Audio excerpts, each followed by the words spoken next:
very seriously.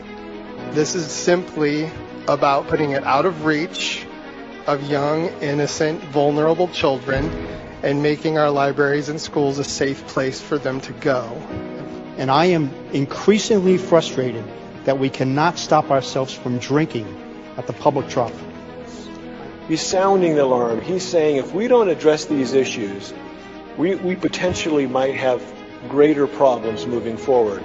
Mr. Speaker, no matter how you look at it, no matter how you boil this down, there is never any time that a parent's right to govern what their children see and what they're exposed to should ever be bypassed. If I was looking at a business and I was looking at these figures, there would be heads rolling because this is unsustainable.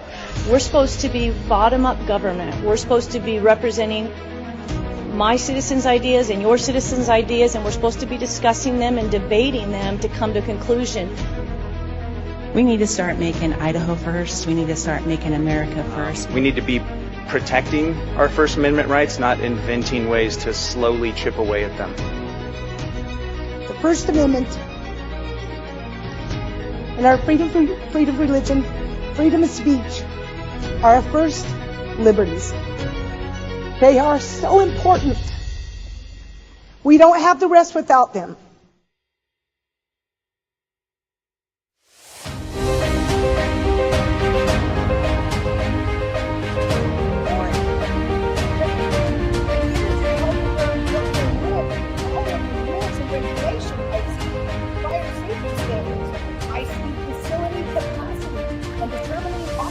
Load standards. I see fire extinguisher standards. In part of this, I see fire safety and evacuation plans that are necessary. I see health standards still in these regulations. Oh my goodness. I see safe sleeping regulations still in all these rules. What else do I see? I see so many things. What happens with the suspension of the revocation of a license? They're all still here in the rules. I will spare you. I won't read them all. That would be so boring. I would object to that if I were you.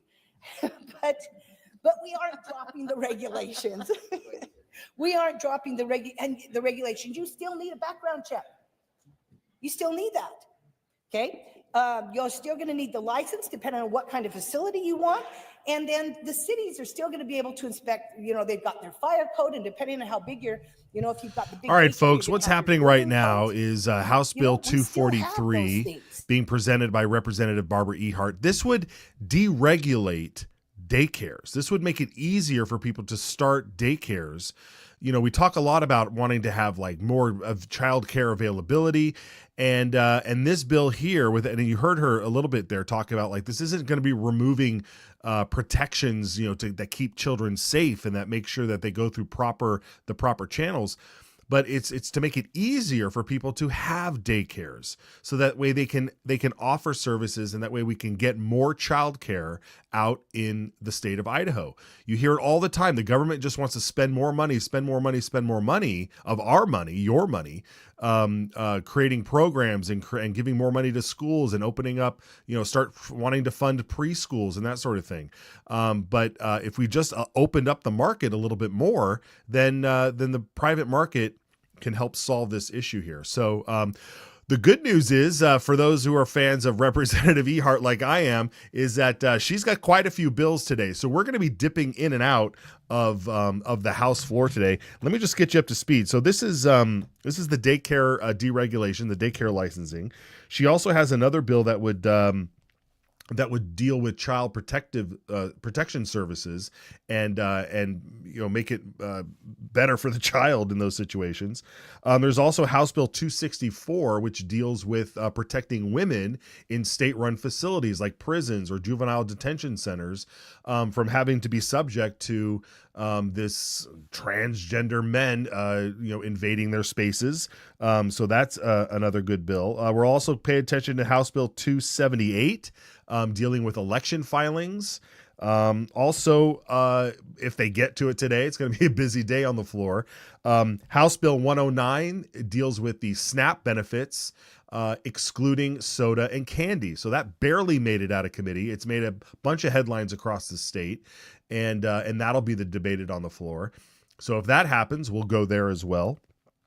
And just appearing on the third reading calendar for a vote is House Bill 131, which deals with the disclosure of mRNA that might be in any blood that's been donated. So all of those bills we're watching in the House. So we'll pay attention to that and see how it goes. Just over in the Senate, they started the day off with Senate Bill 1046 from Tammy Nichols. It went through the amending order, and it passed. This was just moments ago. Do we have audio on this? Do we want to play a little bit?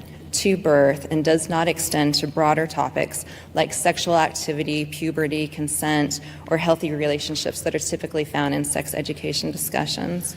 This bill's topic and materials must stay, again, under that umbrella of human growth and development. However, if there is discussion concerning contraception, sexually transmitted diseases, STDs, which is in the similar language that we used in this body when we adopted the adoption education for school, then the fetal development videos come into play. There was a question regarding why don't we just put these into our sex education standard requirements? Well, currently, what we have in our law is what's called our family life and sex education, and it's a legislative policy. This is what we have for Idaho, even it states inside of there, and Mr. President, can I quote from a section of code, Idaho Code? Mr. President, may I quote from a section of Idaho Code?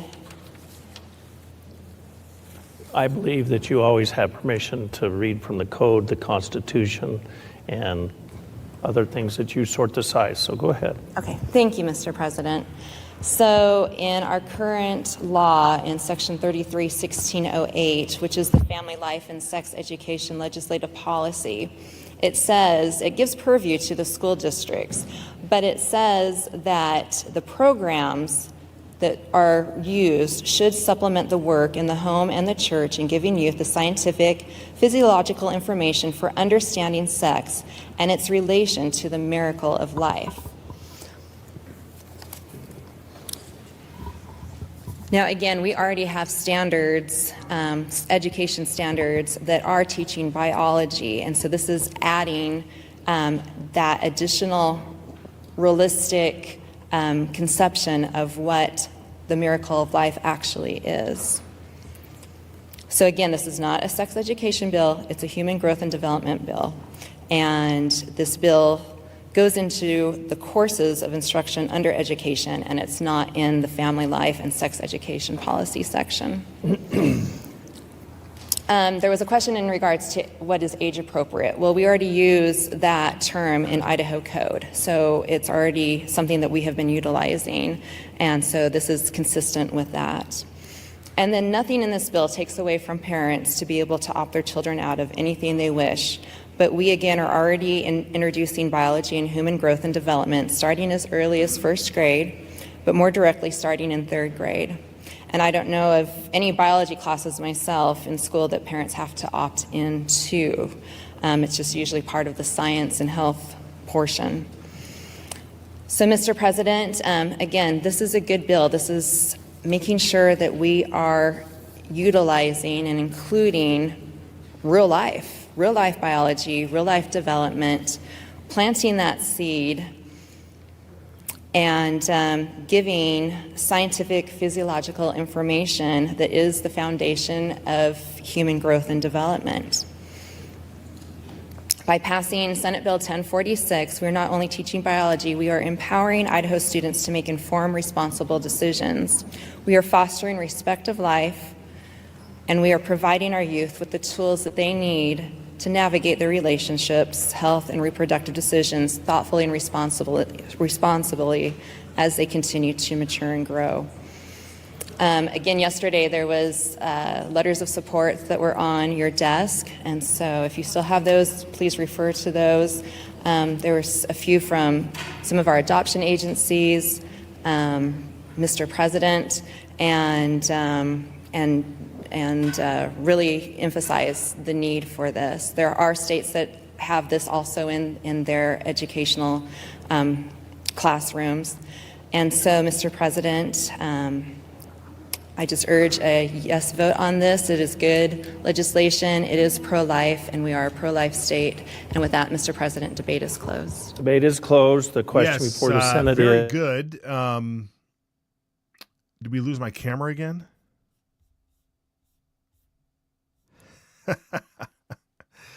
Well, if you can still hear me, right? My mic is hot. My camera is out, folks. My camera's out, so we're gonna keep that. We're gonna keep that up there. I just want to let you know this bill passed. It passed 31-8, and that's a good thing. So it will move over to the House. Why don't we head over to the House now and see what's going on there as they debate this? We will work on what happened with my camera over here.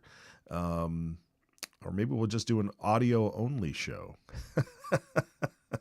That's all right, folks. This is what happens when we're live. Every little thing happens every now and again after 100 shows or so. Okay, back over in the House. Here's Representative Rod Furness debating on House Bill 243. Again, this would open up regulations so that it would be easier for folks to start up daycare services for our children. Let's listen in. Boise. Then you get 4 visits if you have 1 kid. Plus you get the 2 visits from health and welfare if you have over 4 kids. It's over regulation. It's over the top, actually. I think the Idaho way is to deregulate. We do have a child care crisis. The number of kids that are eligible for have dropped in Idaho somewhat. We've also had a 10% decrease in providers, but we put 2.5 times more money into the system. That should tell you, the members of this good body, that money is not solving the healthcare crisis. Money does not solve this crisis, but deregulation will solve this crisis. Utah just passed a bill last year, it's Health Bill HB 153 or however they name it, but they now allow up to 8 kids in a home, no visits, no regulation. They let the parents decide what the ratio is, and they let the parents decide if that person will babysit up to 8 kids. They did that because they recognized that it would increase the workforce, and they're having the same problem that we talk about in JFAC all the time. We can't find enough workers. It's stymieing the growth in Utah, it's stymieing the growth in Idaho. Childcare is a big burden for those that want to work. Roughly 40% of the children in Idaho lack consistent, ongoing child care. That's a huge number. Permission, Mr. Speaker, to read a few stats. Unanimous consent has been requested to read. Is there objection? Gentleman to read. Thank you, Mr. Speaker. My photogenic memory is lacking a little bit. It's estimated that $478 million are lost annually in Idaho in the economy by the U.S. Chamber of Commerce and Foundation. Let me just read a few more of these stats. They estimate that Idaho loses $65 million annually in tax revenue due to child care issues. Absences and employee turnover costs Idaho $414 million a year. More than 90% of the parents rely on family members for at least some child care. About 1/2 of parents reported missing work due to child care. Okay, we're going to let this debate continue. We'll keep you all posted on that. Brian Allman is with us. Let's bring Brian Allman in here. If he's available. Brian, good to see you, my friend. We also have just noticed over at Gem State Chronicle your big headline this morning. Let's throw that up. What happened? Yeah, so the deadline for signing or vetoing House Bill 93, the school choice tax credit, was at 11:46 a.m. Mountain Time this morning. So that's right now, actually, exactly right now. So we were all watching to see what would happen, and as I was working here at the Capitol, I saw a press release come in from the governor. He had signed it, and I was figuring it was going to go one way or the other. Didn't think he would veto it. I figured he'd either just kind of quietly let it become law without signing, or he'd issue a big press release and make a big deal of it, which is what he's done. And it's the smart thing to do because President Trump came out in favor of it a couple weeks ago. A majority of Idahoans have supported it. He did the press conference, and good for him.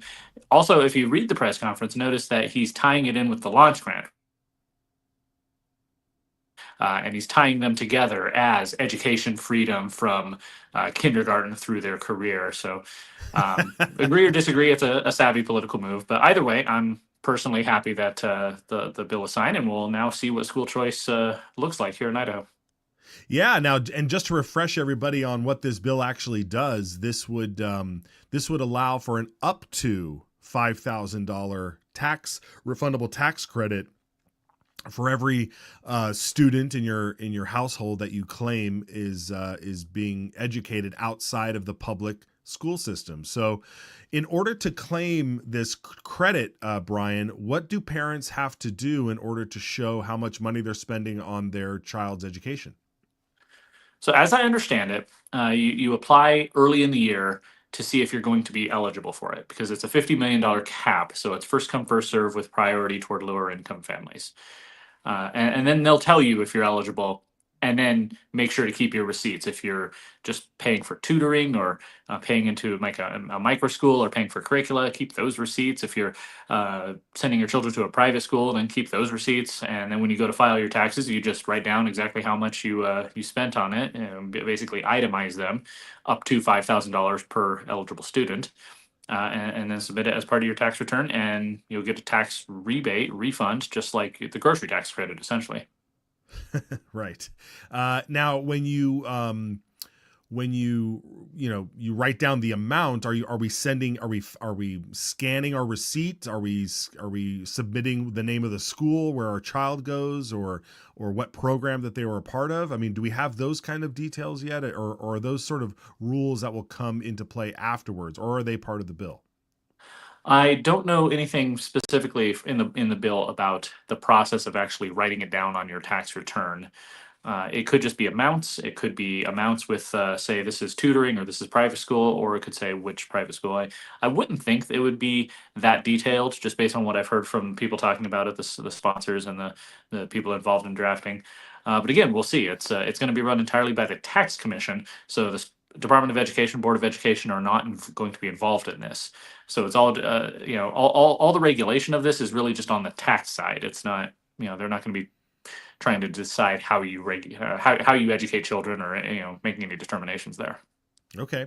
And then final question here. When does it go into effect? Usually these bills have a July 1st effective date, which means if that were to happen, then it could take place at any point, because if you're outside of the public school system, even though that's, quote, summertime, summer vacation, there might be schools that if you're homeschooling or whatever, that happens all year round.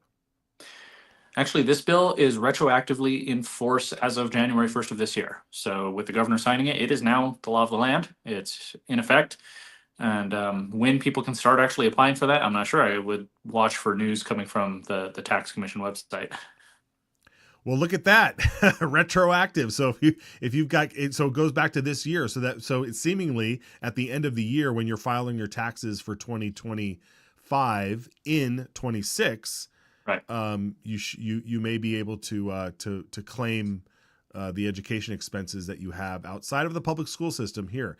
This is incredible news. I mean, it's come a long way. Is this the most perfect bill? Is this the way that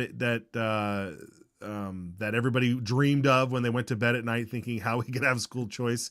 Maybe, maybe not. For some, it didn't go far enough. For others, it's going too far. But I think all in all, again, with we had President Trump's tweet up there. This is what we've been trying to fight for a long time in this state, in terms of not being able to dictate how parents and where parents should be spending the tax dollars that go to fund schools and that go to educate our children. So. Well done. What do you expect going forward with this, Brian? I guess we'll just wait, like you said, wait for the announcement of when people can enroll and do that sort of thing. So it'll be in effect for this year, so that people filing their taxes a year from now for 2025, some families will be able to claim expenses from this year. And so presumably sometime very soon, there's going to be something through the tax commission where you can check and see if you will be eligible, because, obviously you don't want to go pay for, say, a private school if it's outside of your budget, expecting something in return and then not getting it. That would be unfortunate. So families will know beforehand if they will be eligible. And of course, going forward, the bill does have some measures of measuring data. How many people are applying? How many people applied but weren't accepted because we've reached the cap? The survey that parents are going to have to do to say whether they are satisfied with the program. So the legislature next year will have that data and decide if it should continue, if it should be expanded, or what. Yeah, very good. Okay, well, yeah, good news. And again, not a perfect bill, as has been stated in some of the comments, but it's a start. And I think when you think of bills like this, and you think of like states like Arizona that started down this road many, many years ago, to eventually get to the point where they have an open, wide, education savings account program. There's critics, that say that it's doing harm to the public schools, but at the same time, it's a very popular program, and and parents and families are using it, which is a good thing. So I just, I'm excited to see where this heads. And folks, if you don't want to see this thing sunset and you want to see it expand, you have to stay engaged. You have to stay engaged. You have to commend those who fought for this and get behind them, and really elect good people that can keep this in our statutes and potentially expand it to make it more universal. Because it's not necessarily universal right now. I would still argue, but it's out there. So very good. It's also a demonstration of what it takes to actually get legislation passed in this building. You go you move it a little further this way and you lose the people over here. You move it a little further this way, you lose the people over there. It's a very much a matter of negotiation and compromise and walking a very fine line. Representative Foreman, Senator Hartog, and the other sponsors, and everyone involved in making this bill, they had to give concessions a little bit here, a little bit there, just to get it through that very narrow gate. And this year they succeeded. Yeah, absolutely. Well, I want to get your take on this, because let's see. I went through a bunch of the bills that are making their way through it. But yesterday there was in the House Agricultural Committee, there was the chicken bill, which we've talked about, right? Yep. And just to get people up to speed on this would allow backyard chickens, basically, if you live in a more suburban style home, among in town, in the city, in an HOA perhaps. So here's how the bill was presented by Representative Steve Tanner in the House Education or Agriculture. Basically, the guts of this bill is that we don't want any entity such as an HOA to be able to use deed restrictions or covenants in order to restrict the ability of homeowners to have chickens on their property, to raise chickens. So in the formula that is provided here in looking at lines 36 through 39 on page 1 there, particularly on 30 and 39, is being able to have 4 chickens for every 2/10 of an acre. So up per acre, that'd be 20 chickens. Bless you. And very polite there with the bless you for the sneeze. Okay, so there was great discussion on the Senate side on this, but it passed. This bill, they went on for an hour, Brian, on this bill. The people showed up to testify against this bill. Nobody showed up to testify in favor of the bill. There were many questions from the folks on the dais on what does a small animal mean, and does this apply to all poultry? Does this apply to chickens and ducks because it says the word poultry? And there was a lot of back and forth, a lot of concern. Some of the folks that showed up to testify said, said this means that someone who has a tiny, like a tiny backyard that's right next to my tiny backyard, I'll be able to smell their chickens. I mean, and there's going to draw predators. I mean, there were so many concerns over the chickens. It was like the chickens are the worst thing in the world. People were concerned with the avian flu. Is this going to make our neighborhood sick because the chickens are have the virus? I mean, it was out of control. There were so many questions on this. So much so, folks, that I didn't want to just keep pulling clips from it. We uploaded the entire hearing on YouTube and on Rumble. So if you want to go watch the fate of this bill, which we'll show the fate of how it went down, because there were 3 motions, Brian, at the end of the committee. There were 3 different motions. Let's watch how it ended. 3 motions on the table or before us. We have the original motion is to hold, subject to the call of the chair, when we get the trailer bill in hand. The substitute motion is to send to general orders, and the amended substitute motion is to hold in committee. And that hold in committee, the chairman cannot bring it back, but the committee could bring it back based on a majority vote. So, is there any more discussion on those motions? Okay. Now, this goes on for another 2 minutes, 3 minutes, because there's any discussions, but they go through and vote. And what they ended up doing, Brian, is they voted to hold it in committee, to table it, basically.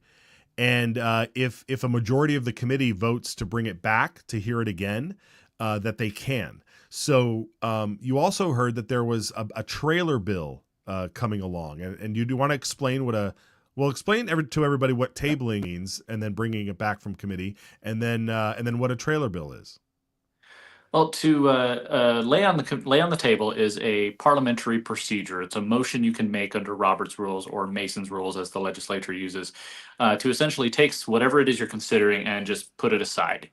And then in order to bring it back for consideration, the committee would have to vote on that. In some cases, it's a majority vote. Some cases, it's a 2/3 vote to take it off the table. It's one of many ways you can use to avoid taking action on something. It's basically, you may as well call it laying it in the trash. It's pretty close to that. So that's what sometimes they do if they just want to not send it to the floor, but also don't even want to go to the vote to send it to the floor. They just lay it on the table instead.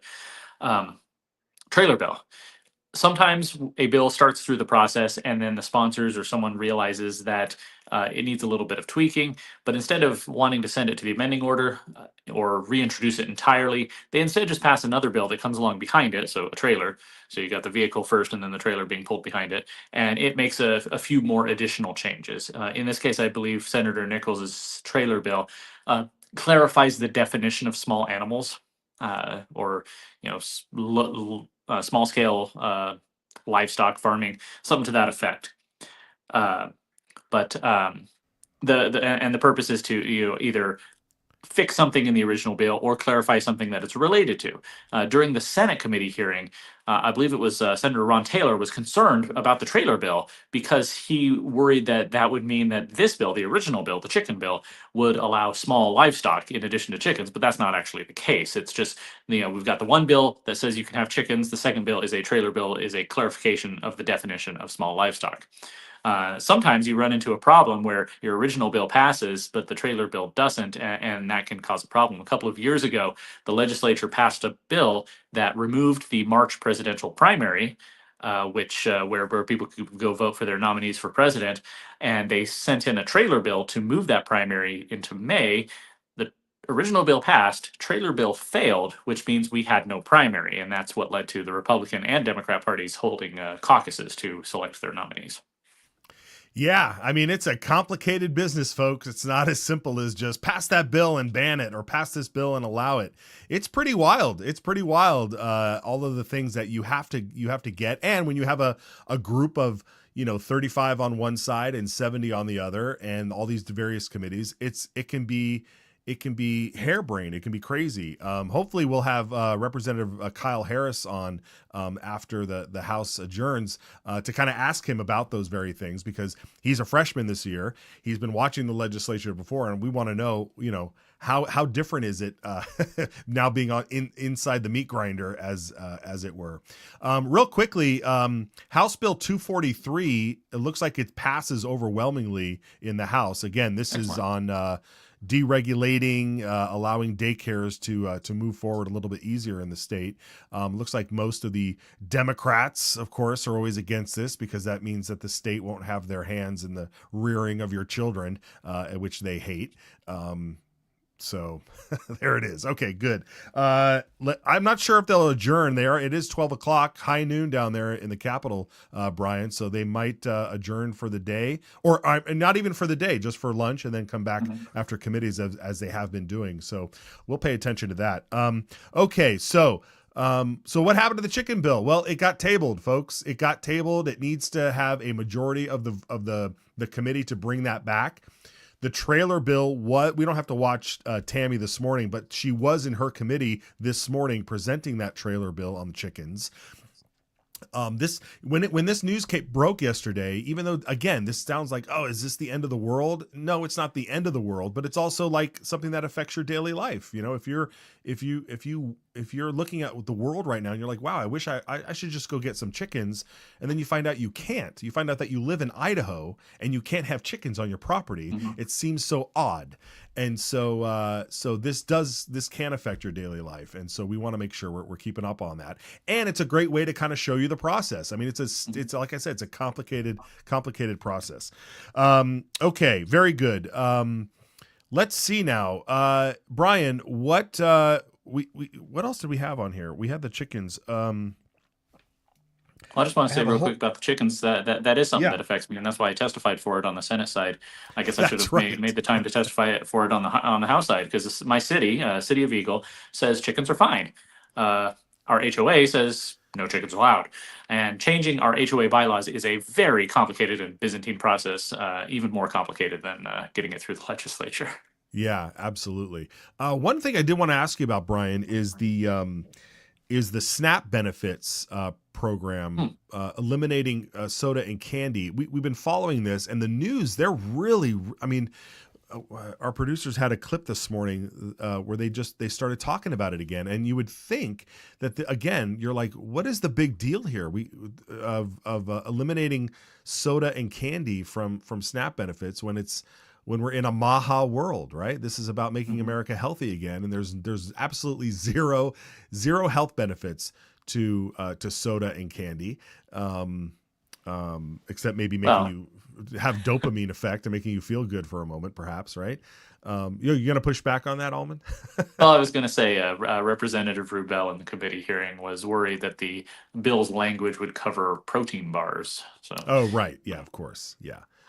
See, that's the thing with these bills, Brian. They can cover anything you want. If you're a lawyer, you can find any way to. There's a great line in that movie JFK where it says a lawyer could, or an expert and a lawyer could prove to you that an elephant can hang off a cliff with its tail tied to a daisy. Like, physics can prove that if we'd like it to. Okay. Anyway. All right. Well, Brian, tell everybody where we can follow you, what you're working on, and what we can expect from you this Friday. We got an article coming out. Yeah. Yeah. Got to get another article out about something that happened this week. There's no shortage of things to talk about. So you'll have to make sure you subscribe to was it Citizens Alliance on X to. That's right. Yeah. Follow the Idaho Signal. Over at gemstatechronicle.com, yesterday I looked at some bills that rewrite campaign finance reporting laws and lobbyist disclosure laws. Those are big, complicated bills with a lot of moving parts that were introduced last week. Today I'm looking at the other two bills that were introduced at the same time about increasing the penalties for libel and giving the Secretary of State kind of a fact-checking role. And those, that's interesting. I don't know how I feel about it yet, so I'm still reading and examining, but go over there and you'll see what I come up with. Yes, very good. All right, folks, follow Brian, Gem State Brian on X, and we'll check out with you tomorrow. Folks, we'll be right back.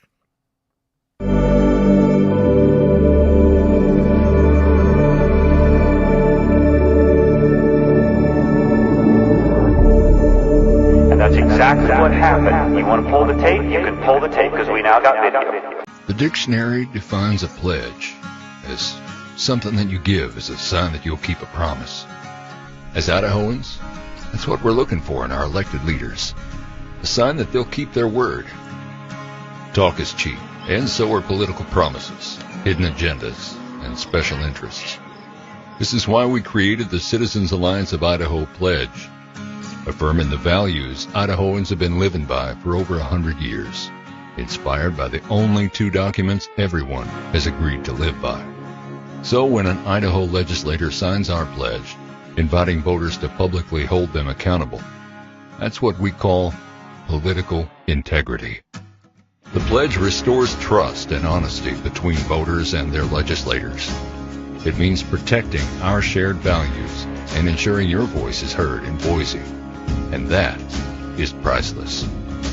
Thank your legislator for having the political courage to sign the Citizens Alliance of Idaho Pledge. And if they haven't, it's time to ask why.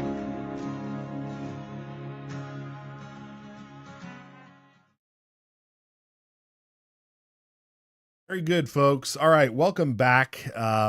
We want to say thank you so much for watching us on YouTube. If you are watching us on YouTube and Facebook, I encourage you to also head over to Rumble and make an account there and follow us there. You never know. You never know what the powers that be over at YouTube and Facebook won't like about this program. Considering we don't shy away from discussing all of the controversial things that may or may not that YouTube and Facebook would find as wrong in some sort of Orwellian fashion. So please make sure you're following us on X at citizens_Idaho. You want to watch the program live there. You can also watch us live on Rumble, and of course follow us on YouTube and Facebook if you're on the other places too. So we're all over the spot. Very good. Okay, so the House has adjourned for the day, or not for the day. Let's see. They said that they've adjourned for the day and that they will reconvene on Friday at 11 Mountain. So yesterday they did go back in session and passed a bunch of bills like we had mentioned. But if we have Representative Kyle Harris said he was going to be joining us, we can ask him if he thinks he's going back today. Oh, there he is. Representative Harris, good to see you, my friend. Hey, how you doing? All right, very good. Hey, I love that flag back there. Look at that. The 48 star from a fort. It's got bullet holes in it. Oh, wow. Bullet holes from when? I don't know what fort it came from. I bought it in Joseph, Oregon at an antique store, and she was telling me about it, but she couldn't remember what fort it came from. Oh, well, that would be a great mystery to kind of find the provenance on that flag there. That's fantastic. Wow. Well, thanks for joining us. We were just noticing that the House says it won't convene again until Friday, but you guys have come back for some late sessions. Is there going to be a later session today? Not that I'm aware of. I think Friday might roll dual sessions, but today I think we're finished for the day. Okay, great. And you guys only got to get through one bill today. We were expecting a bunch. There was a lot of good ones on the docket today. I didn't expect that debate to go too long, especially considering how many people ended up voting for it. Yeah, there was a lot of misconceptions around that bill, which is why I think the debate went as far as it did. That's what compelled me to stand up and finally say enough. So it was a good debate today, and it was a very good piece of legislation. I'm glad it got through because it's going to help people across the state. Absolutely. Yeah. So many times we've seen folks talk about how, we need more money from the state to fund daycares and to open up preschools and to get into pre-K. The state really only has a mandate to be through K through 12, but they seemingly want to get into the pre-K world.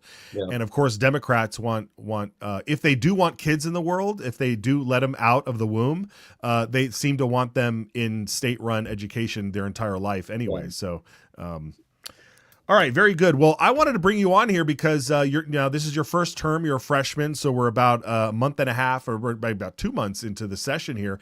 And as we've been following the legislature, we see a lot. We just did it earlier with the chicken ownership bill. Mm-hmm. There's a lot of moving parts. There's a lot of nuances that I'm just curious to know if before you got into where your role now, is it more complicated than you thought? Is it a breeze? Because you're somebody who's you are very meticulous in committee. You'll find the most perfect question that deals with a line that could have huge ramifications that everybody else missed. So is this just your nature, or are you finding yourself kind of like in the zone right now? Honestly, that's a great question. I didn't come down here thinking that I would be, well, I guess let me rephrase that. I didn't think I would enjoy reading legislation as much as I do. I'm a pretty OCD guy inherently because of what I do for a living as an electrician. But diving into these bills, I have a tendency to follow the language, and then they'll give a code reference specifically. So I have to go look at that code reference. It's just part of the way I think. If you're giving me some, and I think that a lot of that might have to do with my electrical background and reading electrical code, because you'll read a section of code and it forces you to go to another section of code, which forces you to go to another section of code before you can actually get the answer you need. And having that ability to understand that process just from my industry and what I do, I think helps me really pinpoint some of those fine details just by following the rabbit trail. And it's easy to get overlooked. There's a lot of legislation that comes through. I still read every single bill, believe it or not. Wow. And you're on 3 committees. You're on 3 committees, my friend. So let's see. And every bill from every other committee. Yeah. So the business committee, the education committee, and transportation? Correct. Yeah. And so does this give you a lot of time to run your own legislation? Is there anything that you have in your drawers? There's a balance there. I didn't come down here expecting to do a whole lot my first year. Maybe the second year sessions were when I was a little more comfortable and had a little more of the relationships built with some other people that I could trust, so I could maybe ease back a little bit on the detailed reading and rely on some other people that I know read legislation as well as I do. But no, I've still found time. I've got probably 4 bills sitting at my desk right now. I've got one that I have a hearing on Monday in business. And then there's a couple other ones I got coming out of the lineup. One of them is going to be a pretty interesting bill. I'm excited to see how it goes. But oh, great. Which committee should we look in for that one?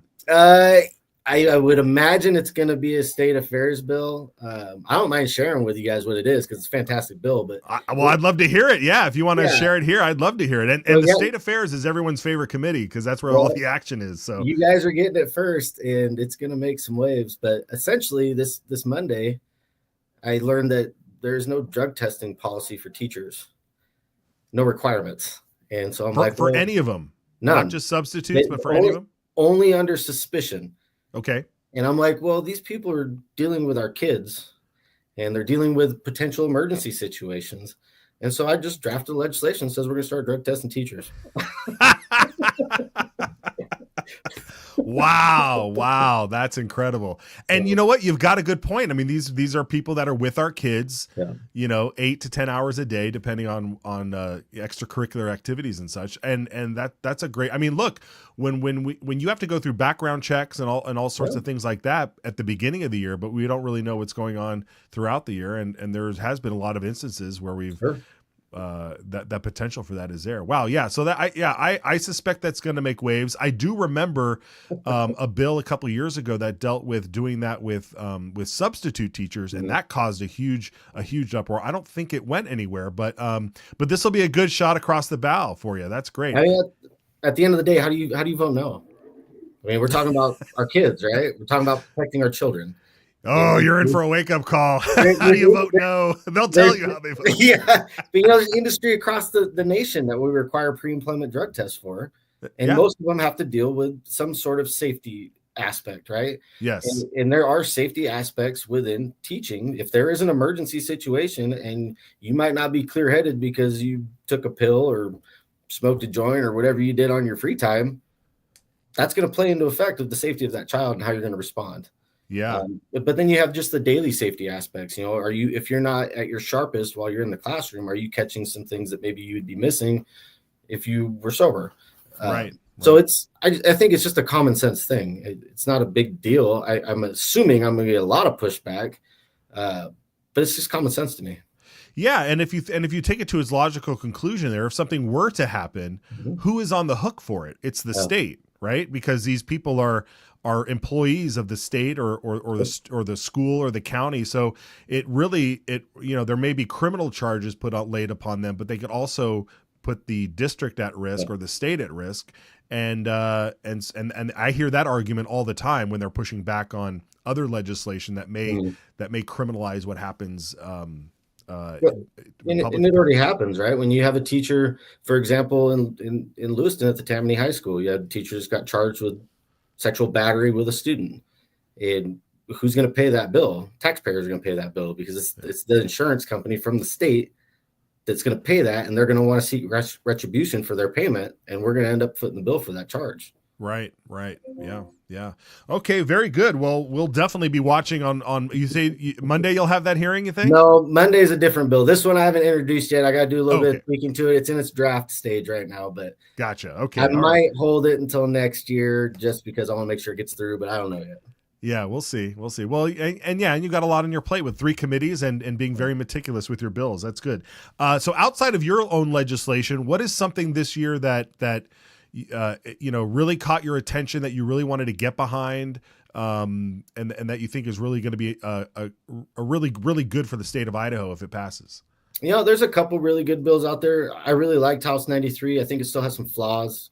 But we all campaigned, and the state's been asking, the citizens been asking for a parental choice bill forever. And so while this one might not be exactly perfect, it is a great foundation to build off of, and it's moving us in the direction that we needed to go. And then we can just legislatively come back and make some tweaks as it starts to become implemented. I think that with that bill, there's a lot of misconception out there as well. It's not taking money away from public education. It's not doing all these things that that side of the argument is saying it's doing. I also really like a bill that came through today in House Education that codifies graduation requirements into statute and takes it out of the rule process. Obviously, there's some people against that, but it's a great thing. We already, they had all the input, they made the rules, and we just took their rules.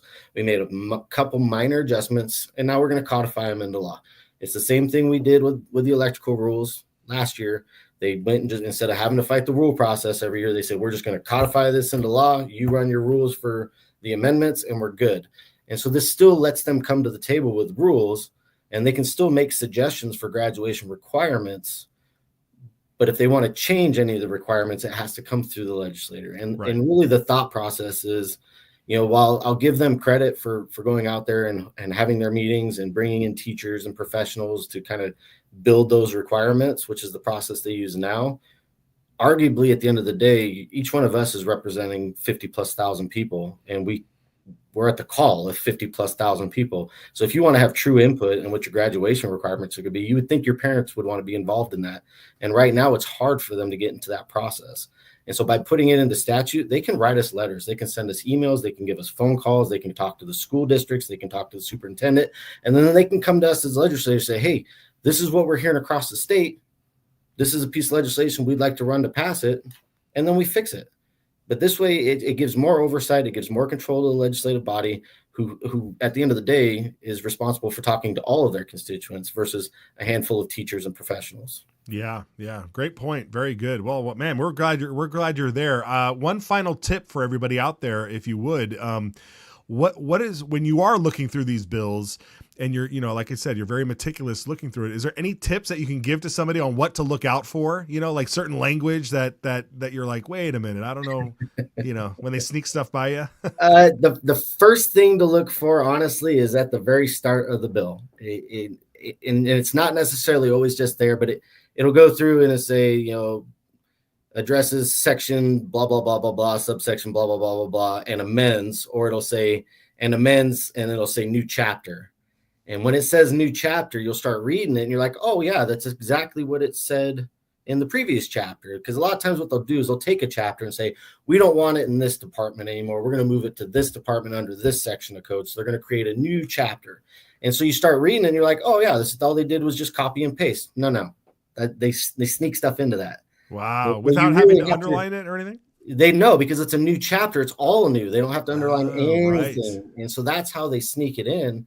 And so what I generally do is I will print the original piece of legislation and I will take the new bill and I will go side by side and I'll just start reading line by line with a highlighter and highlighting what was struck, what was added. And then you're like, wait a second. Hold on.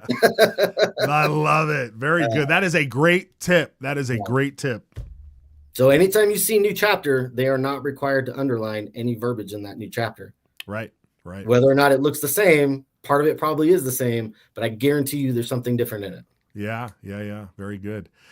Awesome. All right. Well, Representative Harris, thanks so much for showing up today, taking the time. Where can people follow you? How can people pay attention to what you're doing? If you have any, I get a lot of grief for not being on X. I'm literally still on Facebook. That's the only place I'm at. Fair enough. I don't do a whole lot on there because I'm so busy down here doing this stuff. I'm putting in 15-hour days. Most of the time I'm working 60 hours in 4 days, and it's crazy. I thought this was a part-time job. Yeah, me too. It's a lot. I get here at 7, usually by 10:30-ish. Wow. Sometimes I get locked in the garage at 11. I have to call security and have them open the gate. But honestly, if you want to talk to me, just send me an email. I am on Facebook. I saw my campaign page up, Kyle Harris for Idaho, I think, or something like that.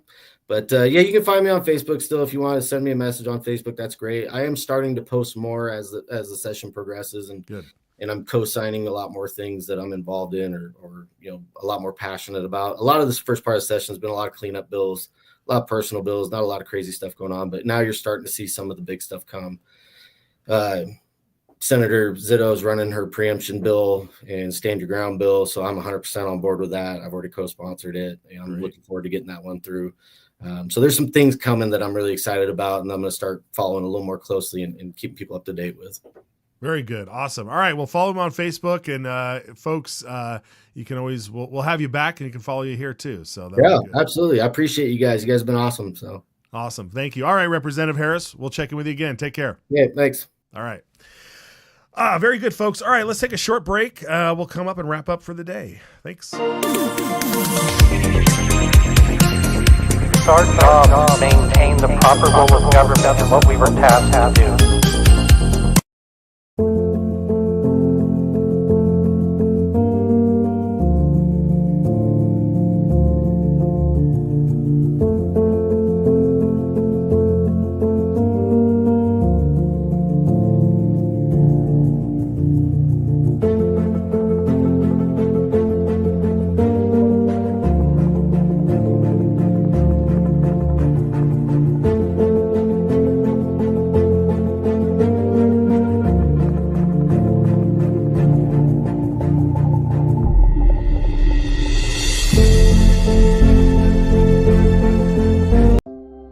Idaho is the dirt under your fingernails after an honest day's work. Idaho is the hug around your neck when your daughter spells her first word. Idaho is the written word of the law, steadfast and impartial, guarding liberty for all. Idaho is the family rifle passed down, a legacy of protection and the right to stand firm. Idaho is the echo of your own voice, unshaken and free, standing tall among the world's silenced. Idaho is the home that's built to weather storms, not empty wallets. Idaho is the quiet trust between a patient and healer, unbroken and sacred. Idaho is the hymn carried by the Spirit, gathering neighbors together in faith and purpose. Idaho is the laughter around a campfire, a family's bond growing stronger with every word. Idaho is the pioneer's will, firm and clear. We govern ourselves, free and unbound. Idaho is what America was. Let's keep it that way. Ask your legislator to sign the Citizens Alliance of Idaho pledge to preserve our shared values. We ride together. Okay, everybody, welcome back. Thanks so much for joining us today. I wanted to highlight a bill for you all because, again, in the spirit of DOGE, in the spirit of accountability, apparently there is something that goes on in this state that is. When I heard the description of what was going the possibility, I don't want to say what's going on, but like the possibility that certain positions in our government, you can't fire people. You can't just fire them for doing a bad job. So House Bill 268 updates the ability to fire people in the government. And when I think about what's happening at the national level, where certain people are just, they're appalled at having to respond to an email with, "What did you do last week?" It's so ridiculous. It's sort of that spirit. I think House Bill here 268, Representative Josh Tanner presented the bill in committee, I think this morning. So let's listen to a little bit of this. Thank you, Mr. Chairman, members of the committee. For you is House Bill 268. My name is Josh Tanner. I'm from District 14, representative from District 14. 268 deals with non-classified employees and just expanding that list to executive employees. So non-classified means protected at-will employees versus classified meaning protected class of employees. Why I went up to the executive why I went with the definition for executive employees is it is an actual definition within state code currently. It deals with bureau chiefs or higher. These are decision-making people. When I look at across the country, some of the states, currently we align more with California, New York, Massachusetts, country or states that we usually don't align with very much politically. Now this moves us a little bit closer into states like Georgia, Florida, Texas. Now, within that, some of the states do a lot more. You look at Texas. Texas actually has all state employees at will. Georgia has all at will except for a very, very small classification of employees. Florida still is a little bit deeper into the cut than what we're going with this bill. But what I'm trying to deal with are the people that actually are making decisions for our state. The amount, these are decisions when it comes to spending. These are decisions when it comes to how we're going to operate a certain program. And I do think it's important that we have at least as the directors do have that ability to go down there when they have bad decision-making employees instead of having to go through a classification program where they're putting them on a probationary thing for 6 months and then they end up all they end up doing is looking to go shift to a different agency. This gives us the ability to actually say, you made bad decisions, you put the state at risk, you're fired. So with that, I'm happy to stand for any questions. Thank you. Yes, that's common sense, right? You made bad decisions, you're fired. That's it. It's over. Now, of course, there was a lot of pushback on this one. Oh, who do you mean? What do you say? Blah, blah, blah, blah. Which, there were some good questions. There was some good stuff back and forth. But we'll queue up here a moment between one of the representatives on the panel so that where Representative Tanner can really dial in here exactly what these exchanges are. So this entire exchange is great here. Let's roll that. Will this stymie, let's say, good employees for maybe to want to promote up to bureau chief? I mean, will we see less people just because of the change wanting to promote up? Representative Tanner. Thank you, Mr. Chairman. Representative. I hope not. I hope we get the good ones that actually are there making decisions. I think that when they're making decisions, they should understand that they are not protected. So they should be making good decisions that are going to be supported by this body, that they're listening to especially the funds that we're appropriating to them and making sure that it's spent in the way that the legislature is intended to be spent for. We've seen multiple times where within, I'll go back to health and welfare, for instance, that we've directed them to spend funds in a certain way and to do things in a certain way, and then they turn around and they don't. And then the AG's office gets involved. Well, those employees are still protected. I want the people that are in those positions, that are making those decisions for the state of Idaho, to make the right decisions based on the body that's of the legislature that is here. If they're not, they should be let go. Puts directors in a real bind when they've got employees that they can't really deal with. They can kind of shuffle them around, but they can't really deal with them when they do. I mean, again, protected class of people. Representative Scott. Thank you, Mr. Chairman. I like this legislation. I believe it's a good way to be able to deal with bad actors. I always get citizens that are always complaining, well, the government's not following the law. What do I do? And what's that process? So I like this. I move that we send House Bill 268 to the floor with a due pass recommendation. Committee, we have a motion to send House Bill 268 to the floor with the due pass recommendation. I do not have anyone signed up virtually online, but I was made aware that we were All having some right. Well, there it difficulties is, apparently folks. yesterday. That's the bill, and it did go to the floor with a due pass recommendation. And so we will make sure to keep tabs on that. I love it, man. I mean, that's the kind of thing. I read a fantastic article from Jeffrey Tucker in the Epoch Times talking about how, at the federal level, the people who are in charge of our money, the people who handle the payment system and all that, like they're freaking out because Elon Musk and everybody is going in there and saying, what are you guys doing? Who are you paying? Let us see the books. And that's been that way since the 40s, that the people we elect into positions of power have no ability to look into the books, So here you've got people who are in charge of a whole bunch of things that could make crucial mistakes or do things that are nefarious or whatever. And you can't fire them. You got to put them on leave. You got to do all these investigations and stuff. Meanwhile, everybody else gets fired on a whim. This is a right to work state, man. You do a bad job, you should be able to get fired, right? I don't understand this. You do a bad job, you should be able to get fired. If you feel like you felt like you got fired unfairly, well, tough luck, man. They don't want you around. I mean, I'm sorry.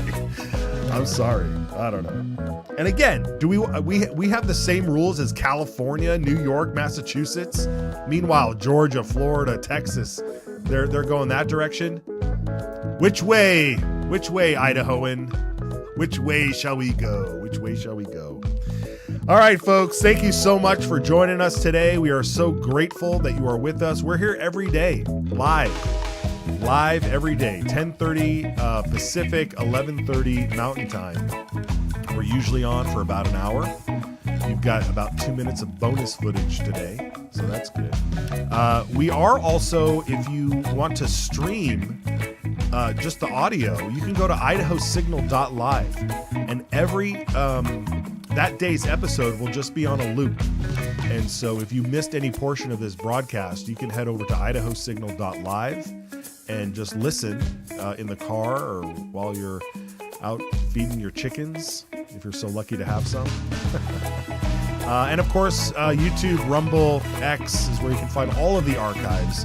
Please share the program. We're so grateful that you're here. We're just here to try and get you informed, keep you up to speed on what's happening in the Boise Capitol, and to send out calls of action, send out our signal boosts, because this republic will no longer be kept a republic unless you stay engaged. We ride together. See you next time.